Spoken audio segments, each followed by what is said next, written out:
Bonjour à tous chers amis, deuxième cours, cours de Shavuot, puisque nous sommes à quelques jours, nous sommes aujourd'hui Rosh Chodesh Sivan.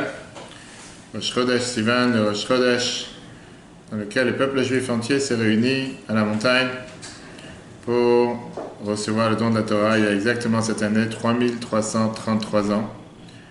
Et donc ce qu'on va voir ensemble aujourd'hui, c'était pourquoi on a eu besoin d'avoir cette révolution planétaire il y a 3333 ans qui était de vouloir faire tomber la séparation entre le matériel et le spirituel. En deux mots, quelle était cette révolution du Matan Torah? Qu'est-ce qui s'est réellement passé? Est-ce que c'était tellement important? Si jamais le matériel et le spirituel n'auraient pas été divisés, en quoi ça aurait pu être mal? Qu'est-ce qu'on avait besoin d'avoir un tel bouleversement, ce qui s'est passé il y a 3333 ans, pour pouvoir devenir le peuple élu, le peuple choisi, recevoir la Torah au Mont Sinaï lors de la fête de Shavuot. Alors, pour ça, on va essayer de parler aujourd'hui.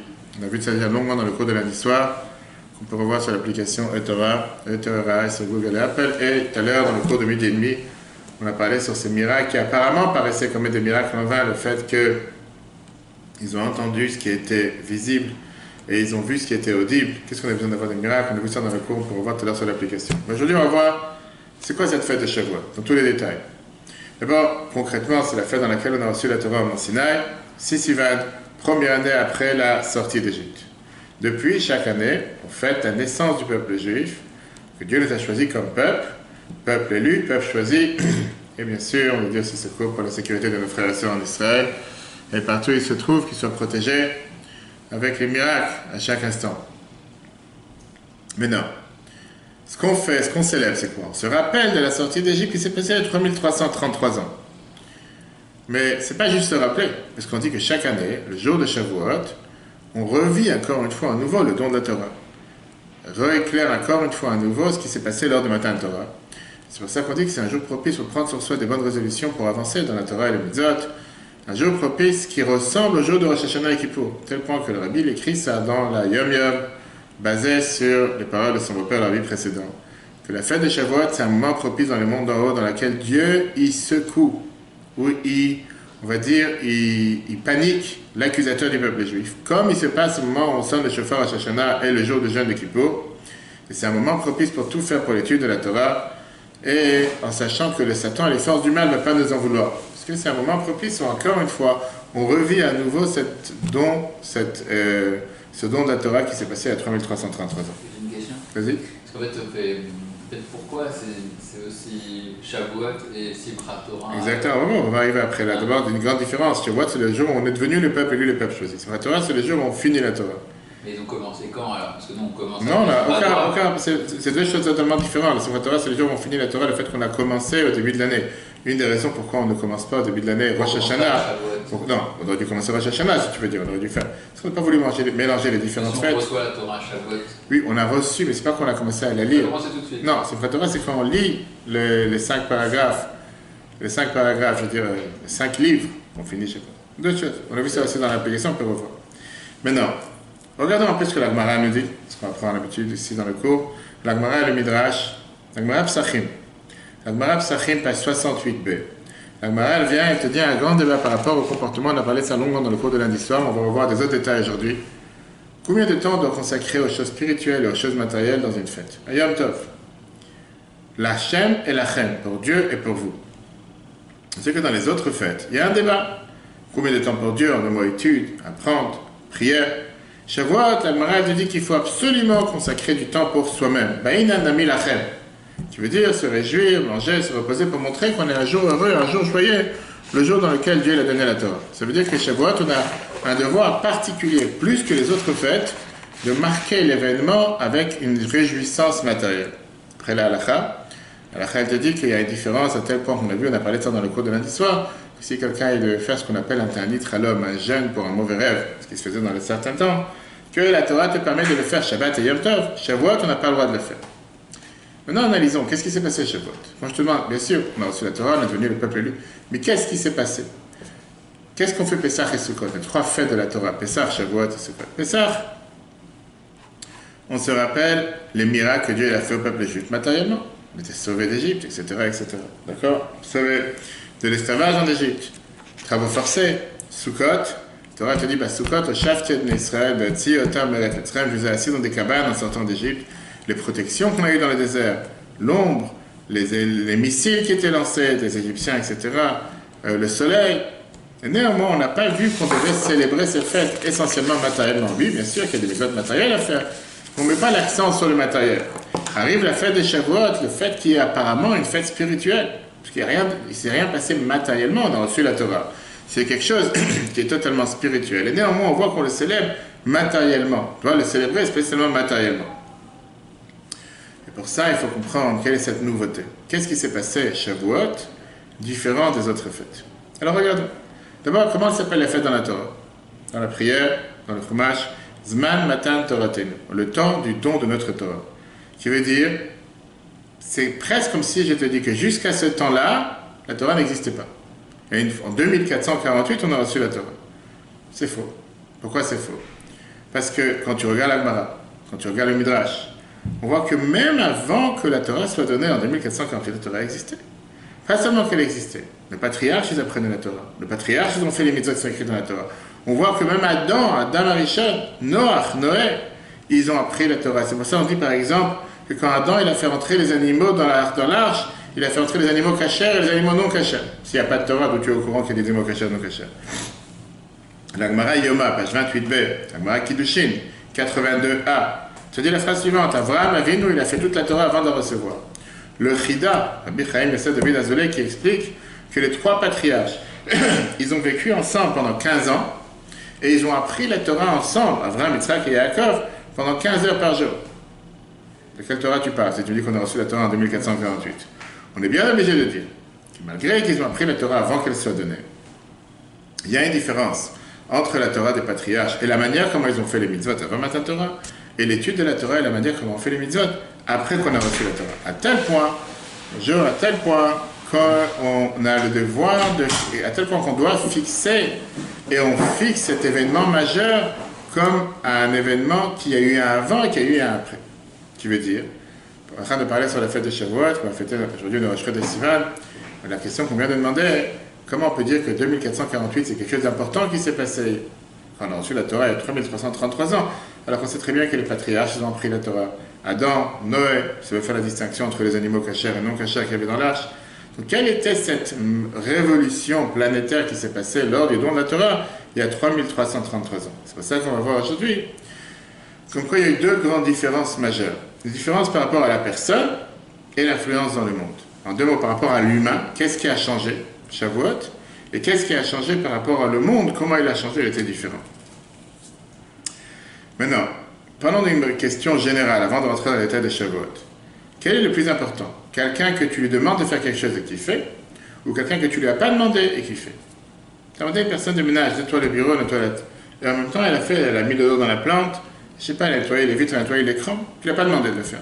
Elle a décidé pourquoi pas. Ou quelqu'un que tu lui demandes de le faire et il a fait le travail que tu lui as demandé. Qui est le plus important? On lui demande de faire, il fait. Et quand tu n'as pas demandé qu'il l'a fait, est-ce que tu n'es pas content? Je suis content, mais c'est pas... Mais je t'ai rien demandé, tu n'aurais pas dû le faire. Hein? Je t'ai rien demandé, tu n'aurais pas dû le faire. C'est quoi la question? Entre c'est le plus important? Oui, alors demande la valeur de l'un et de l'autre. L'un, j'allais te dire, je t'ai demandé de faire, tu as fait, c'est normal, je t'ai demandé, c'est normal que tu fais. Oui, c'est sûr que s'il fait des choses qu'on n'a pas demandé et que ça nous rend service, bah, c'est sûr que c'est une valeur un peu plus profonde. Qu'est-ce que tu penses, toi?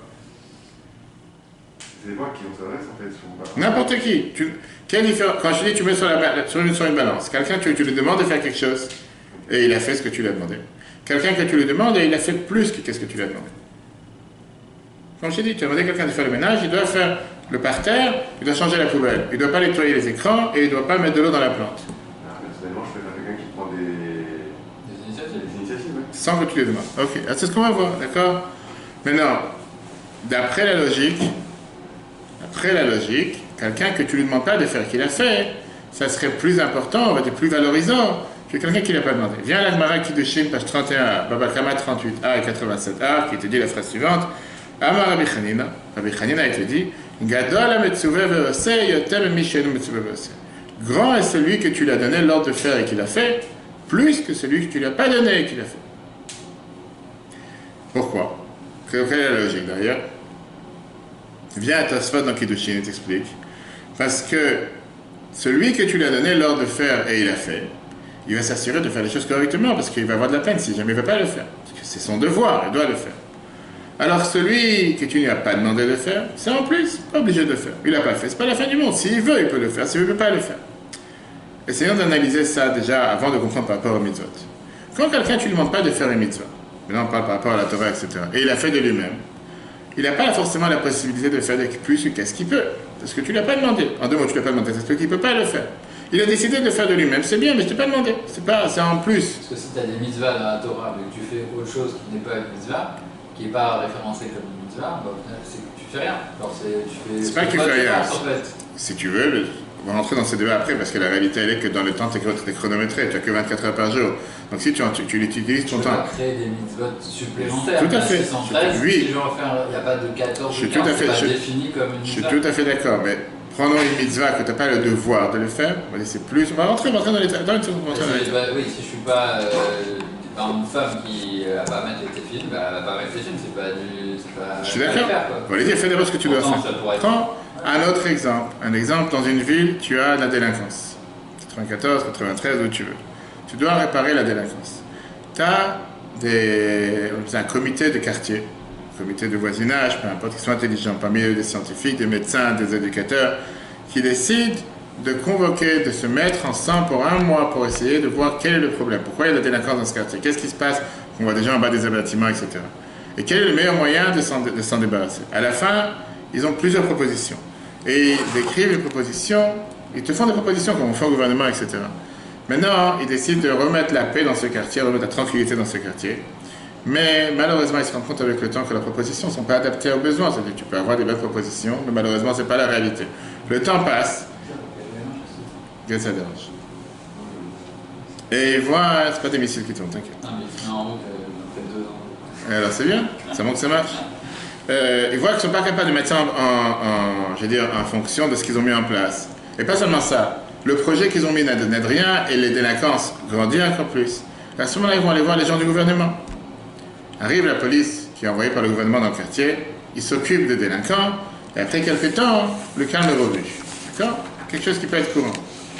Mais non, malgré que ces gens-là, c'est des gens compétents, des gens scientifiques, des docteurs, de ce que tu veux, mais puisqu'ils ne représentent aucune autorité, avec la meilleure bonne volonté qu'ils avaient, ils n'ont pas pu changer quoi que ce soit.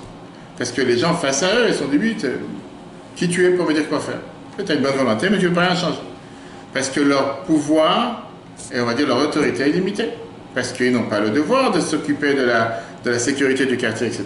Alors que quand tu parles de la police qui est là, qu'eux, ils ont le devoir de s'occuper de la délinquance, de s'occuper de la sécurité des citoyens, eux, ils ont l'autorité. Automatiquement, ils ont la possibilité, ils ont le pouvoir. Et automatiquement, la preuve, c'est qu'ils ont fait quelque chose et qu'ils ont fait un changement. Ah, peut-être que ces policiers ne sont pas aussi intelligents que ce comité. Peut-être qu'ils n'ont pas la même connaissance que ce comité des gens de quartier qui se sont réunis, etc.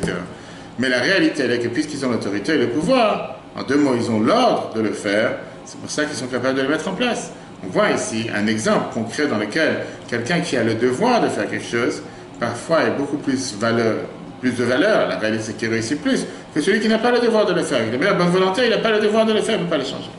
Avant Matan Torah, les patriarches, ils ont fait les Torah, ils ont fait les mitzvot, on dit qu'il y a Yaakov, ils mettaient les tefilines avec des morceaux de bois qui jetaient par terre, etc. Néanmoins, Dieu ne leur a pas demandé. C'est eux qui ont décidé de le faire. Et donc, ils ne pouvaient pas faire un changement dans le monde. Ça n'avait pas d'impact sur terre. Ils pouvaient faire les mitzvot de manière spirituelle. Dans le matériel, ça n'avait aucun impact. Ça ne changeait pas le monde.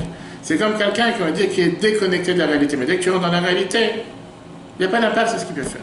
Quand la Torah te dit, alors que quand tu reçois une mitzvah, c'est quoi une mitzvah? Le mot qu'on dit dans la prière, à chaque échelle de mitzvah, que Dieu nous a attachés, nous a liés à lui. Par ça qu'on fait une mitzvah, automatiquement, l'impact est totalement différent. On fait ce que Dieu nous demande, ils n'ont pas fait ce que Dieu nous demande. Quelle est la révolution numéro 1 qui s'est passée lors du don de la Torah? Ce n'est pas seulement une révolution dans la pensée, c'est une révolution dans le monde. À part le fait qu'avant Matan Torah, on n'avait pas le devoir de faire, et après le don de la Torah, on a eu ce devoir. Devoir égale pas seulement je dirais responsabilité, mais aussi récompense, aussi salaire, parce que tu as un devoir. La deuxième différence, c'est qu'il y a eu un changement de mentalité dans le monde. Je suis Dieu, ton Dieu, qui t'a fait sortir d'Égypte. Ces liens entre le matériel et le spirituel ne pouvaient plus être dissociés. Ça n'existait plus que si tu veux être proche de Dieu, tu dois te détacher du matériel. si tu veux, comme on parle plusieurs fois, que le grand prêtre devait forcément être marié et avoir des enfants. Ça n'existe pas le fait que si tu veux te rapprocher de la spiritualité, tu dois être déconnecté des choses matérielles. Faux. La Torah, elle te dit le fameux exemple qui est ramené dans le Midrash Rabbah. C'était un exemple avec un pays dans lequel ils avaient dit au départ que si jamais que les gens d'en haut ne descendent pas en bas, les gens d'en bas ne descendent pas en haut. Quand Dieu a créé le monde, il a dit le ciel c'est pour Dieu, la terre c'est pour les hommes. Quand Dieu a donné la Torah, il dit j'inverse maintenant cette règle. En deux mots, le bas et le haut doivent être conjugués, doivent être mélangés. Le matériel et le spirituel doivent être mélangés. Moi, je vais descendre sur terre pour vous donner la Torah et Moshe est monté au ciel. Qu'est-ce que ça veut dire concrètement? Depuis le début qu'on a reçu la Torah, depuis le début de la création du monde, il y avait cette barrière, cette limite de ne pas avoir de contact entre matériel et spirituel.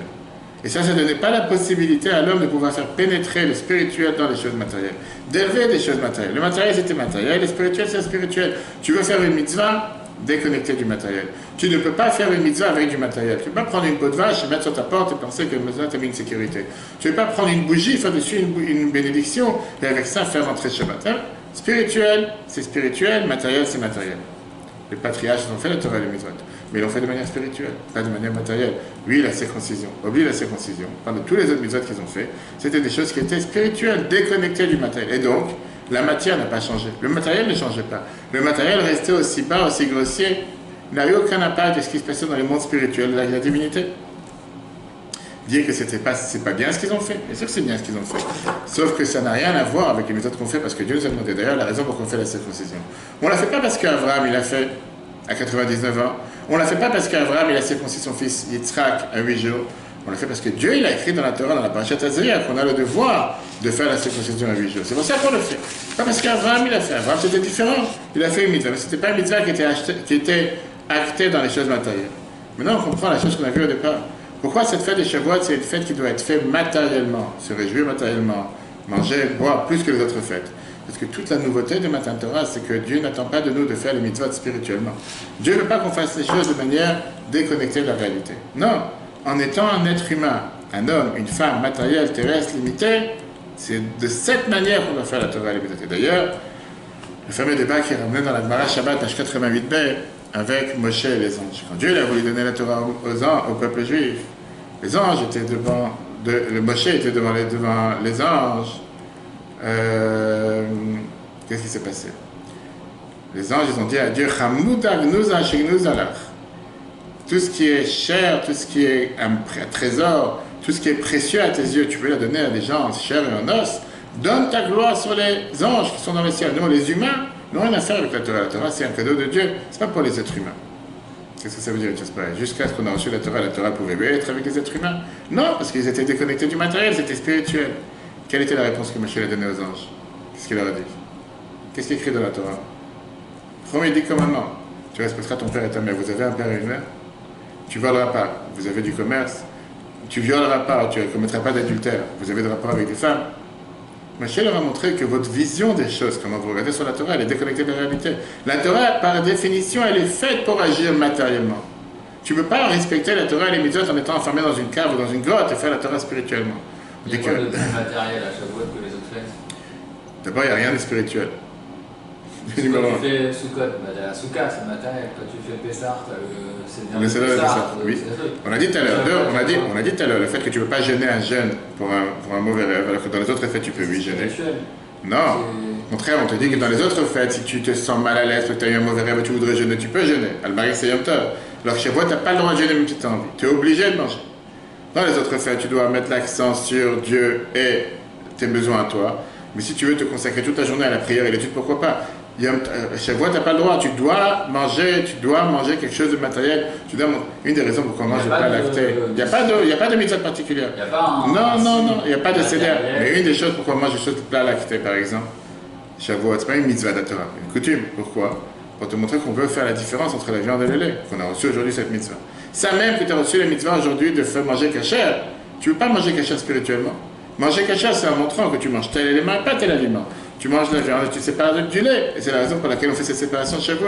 On veut montrer comme quoi cette mitzvah, cette Torah qu'on a reçue, c'est une mitzvah, c'est une Torah qui est spirituelle, qui descend dans le matériel, qui est connectée avec le matériel. En deux mots, si tu viens et tu me dis, pour me rapprocher de Dieu, je ne travaille pas, je ne dors pas de relation conjugale, je ne suis pas marié, pas d'enfant, et c'est comme ça que je me rapproche de Dieu, je te réponds, ça c'est pas le judaïsme.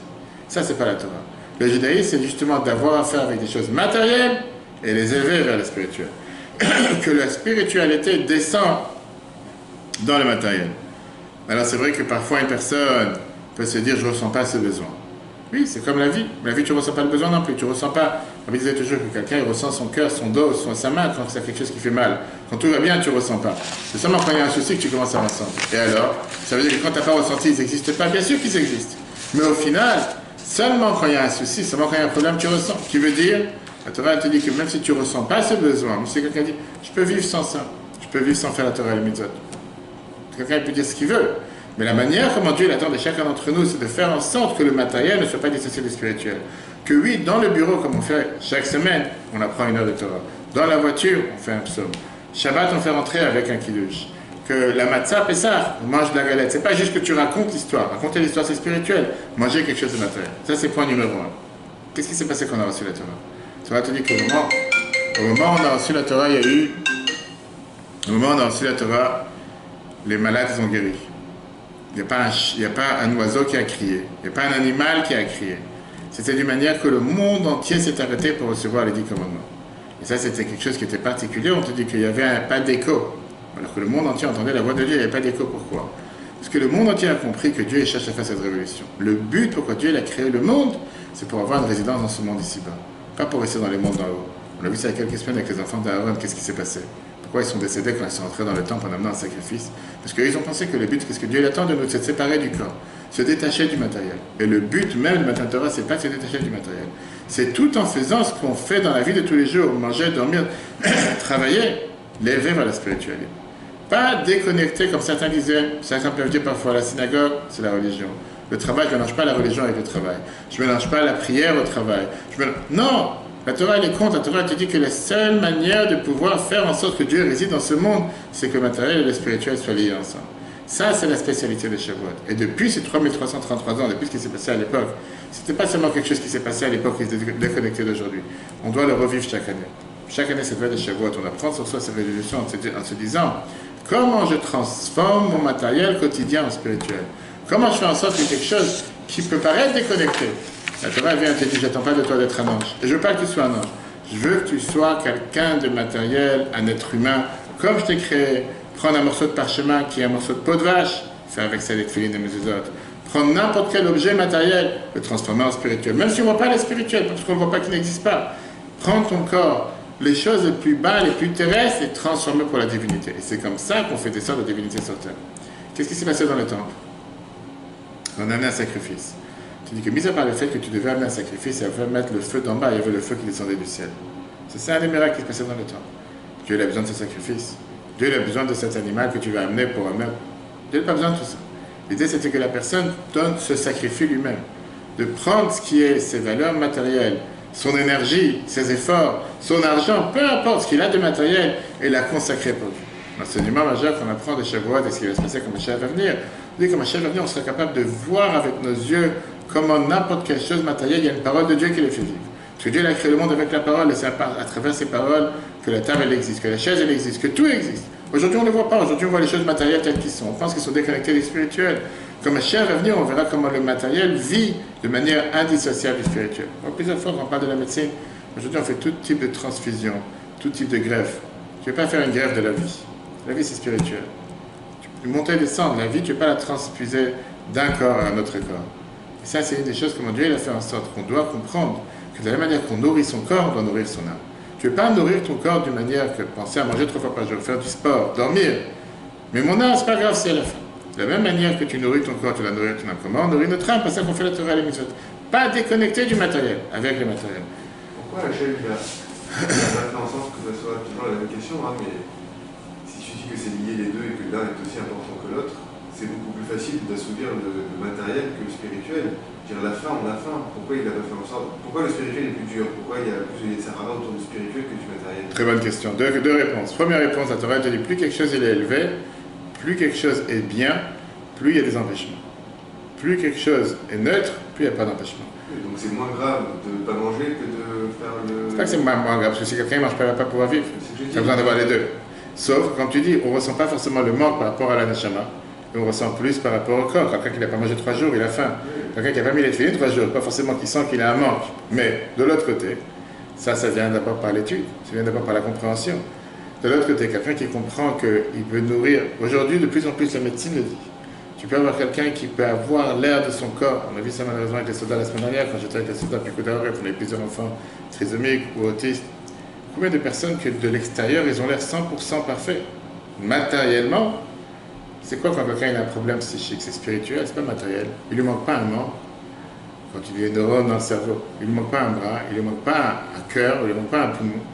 Mais c'est que dans le fonctionnement de la personne, il y a quelque chose qui est dérangé, il y a quelque chose qui est déréglé. Alors aujourd'hui, on a des traitements, mais combien de médecins aujourd'hui te disent que plus tu as un impact sur le psychique, sur le spirituel de la personne, plus tu peux changer le matériel de la personne. Plus l'état d'âme d'une personne, comment la personne réfléchit, comment la personne se sent dans sa peau, comment la personne il est bien moralement, plus il peut être bien matériellement. Combien de personnes te disent que quand aujourd'hui tu fais rentrer une personne dans une maison de repos, que Dieu nous en préserve, qui peut rentrer sur 2 pieds en fonctionnant comme un être humain totalement indépendant. Tu vas le revoir 6 mois plus tard, il est déjà à moitié enterré. Il commence à marcher avec une canne, le plus débris. Le fait d'être entouré toute la journée avec des gens dépendants, ça le rend dépendant, c'est une des choses les plus pires que... Combien de gens me le disent? Moi, ça...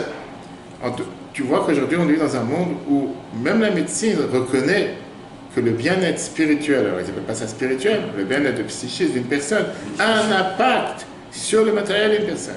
Des fois, on te dit, je ne parle pas de ceux qui aujourd'hui vont te guérir avec l'hypnose et toutes ces choses qui peut-être pas forcément été assez développées les années précédentes. Je vois bien qu'aujourd'hui, on essaie de plus en plus de montrer le lien qu'on a entre les deux.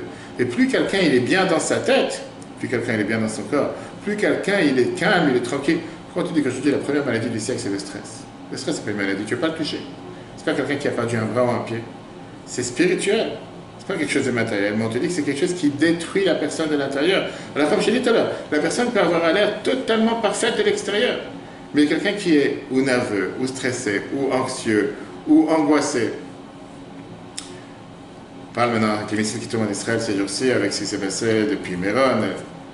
Tu as les blessés physiques. Malheureusement, tu as les 45 morts, tu as les 150 blessés, mais tu as des milliers de blessés qui ne sont pas physiques. C'est plus traumatisme, c'est plus de ce qu'ils ont vu. Ils n'arrivent pas à dormir la nuit, ils sont bouleversés. Les enfants que hier soir, ils ont passé la nuit dans les abris en Israël à cause des missiles du Hamas qui tombent sur tout Israël. Ça, c'est des dégâts collatéraux qui sont, on ne peut pas mesurer. C'est pas que les gens doivent aller maintenant prendre des médicaments et aller à l'hôpital. C'est le cerveau qui doit travailler. Et c'est quelque chose qui est des fois un travail beaucoup plus long terme. C'est pour ça que j'entendais un médecin de l'armée qui me disait comme quoi c'est des fois des dégâts qui ne vont jamais partir. Quelqu'un qui sait que 3 fois dans la nuit doit se réveiller parce qu'il y a une alarme et qu'il doit aller se cacher dans un abri, c'est quelque chose qu'il va avoir du mal à se réhabituer à dormir normalement, surtout pour un enfant. En tout cas, on voit qu'on vit dans une période dans laquelle on montre de plus en plus qu'il y a cette union entre le matériel et le spirituel. Alors pourquoi pas en bon terme se dire, si je dois prendre en compte de mon corps, pourquoi pas prendre en compte de mon âme? Pourquoi je vais m'intéresser à ce que je mange, à ce que je bouge, à ce que je dors, mais pourquoi pas nourrir aussi mon âme? Alors encore une fois, il y a beaucoup de gens qui ne ressentent pas ce besoin. Juste comme malheureusement, ou un jour, pas forcément un malheur, un épisode, un mariage, une simcha, peu importe, quelque chose qui fait ce qu'on appelle dans le langage de la Kabbalah un réveil de l'âme. Un réveil de l'âme qui peut se passer par une joie comme par un malheur. Quand tout d'un coup la personne elle sent, j'ai besoin, son âme elle a envie de se rapprocher, elle a envie de se crier, elle a envie de faire quelque chose de bien. Et le bon être, comment on commence à prier tous les jours? Première phrase qu'on dit tous les matins, je te remercie de m'avoir rendu mon âme. Première phrase de brachot tous les matins, dire à Dieu comme quoi en reconnaissant qu'il nous a donné notre âme qui est en bonne santé, qu'il a créé, qu'il a soufflé à l'intérieur de nous. Parce qu'on sait très bien que sans ça, on ne peut pas démarrer la journée. Malheureusement, combien de gens ne se réveillent pas le matin? Si on a la chance de se réveiller, qui est totalement spirituel, qui n'est pas matériel, on a le droit de l'entretenir. Et ça, c'est ce que la Torah nous enseigne. Et ça, c'est ce qui s'est passé à Matan Torah. Jusqu'à Matan Torah, tu pouvais vivre de manière totalement séparée. D'ailleurs, c'était le grand combat, le grand désaccord entre Yosef et ses frères. Les patriarches étaient tous des bergers. C'est quoi l'idée des bergers? On ne vit pas dans le monde, on vit hors du monde, on vit dans des champs. On vit de manière totalement déconnectée. On vit dans la verdure, on peut se rapprocher de Dieu. Et pour eux, une vision d'avoir un juif, Yosef, vivre en Égypte, être vice-roi, diriger le monde, mélanger dans le monde et servir Dieu, c'est impossible. Si tu veux servir Dieu, tu dois être déconnecté. Yosef, qui est celui qu'on est tous les enfants de Yosef, on s'écrit dans les psaumes, Yosef dit, je ne suis pas d'accord. Tu peux être en Égypte et en Égypte servir Dieu. Tu peux être mélangé dans le monde et dans le monde servir Dieu. La réalité, c'est ce qui s'est passé à Matan Torah. C'est Yosef qui avait raison. La preuve est que quand ses frères sont descendus les voir en Égypte, eux, ils ne l'ont pas reconnu, et lui, il les a reconnus. Pourquoi ils ne l'ont pas reconnu? C'est pas possible qu'on ait un frère qui est en Égypte, qui est pratiquant religieux. Les deux, ça ne peut pas exister. Dans la vision du monde, tu as ça aujourd'hui aussi dans le monde juif, avec ceux qui sont une minorité, qui vont s'enfermer dans leur ghetto, dans leur cocon, dans leurs 4 murs. On ne sort pas de notre quartier parce qu'on doit protéger nos enfants, on doit se protéger. Telle chose est interdite, telle technologie est interdite, telle chose. Tout est pourquoi? De peur que si on a affaire avec l'extérieur, on risque de s'assimiler, se perdre. Le Rabbi est venu avec cette vision planétaire, révolutionnaire. Le monde est là pour l'élever, pas pour le détruire. Pas pour l'écraser, pas pour se séparer, pas pour s'enfermer sur soi-même. Va vers le monde. Bien sûr, il faut être vacciné. Quelqu'un qui n'est pas vacciné, il peut malheureusement attraper tous les microbes sur Terre. Mais va vers le monde et élève le monde, élève la matière. Oui, même au bureau, tu peux servir Dieu. Même au bureau, tu peux faire une prière, tu peux faire un cours de Torah. Même dans le travail, même dans le manger, même dans un repas, tu rencontres n'importe quel client, tu peux échanger un mot de Torah. Tu peux lui dire, c'est bientôt la fête de Shavuot, il n'y a rien de mal. Montrer comment le monde n'est pas opposé à la religion. Le monde n'est pas opposé à la divinité, bien au contraire. Et ça, c'est ce qui va se passer quand Mashiach va venir. Que le monde entier regardera la divinité qui est sur terre. Pour l'instant, pour certains, c'est encore volé. Notre devoir, c'est de faire dévoiler. Et on ne peut pas s'imaginer, quand tu parles, tu as une interaction. Tu vas dans un avion, quel est le mal d'aller voir un juif demander ce qu'il a mis le tefillin. Tu vas dans un commerce. Tu ne peux pas t'imaginer combien de gens attendent que ça. Oui, on a quelque chose en commun. On a chacun d'entre nous, juifs comme non-juifs, devoirs différents, pas inférieurs. À faire en sorte que la divinité règne sur terre. À ce moment-là, ma chère sera. Quand ça va replacer sur l'application eTorah, sur Google et Apple. Chodesh Tov, aujourd'hui c'est Rosh Chodesh. Très bonne fête de Shavuot, très bonne journée à tous et si Dieu veut à la semaine prochaine.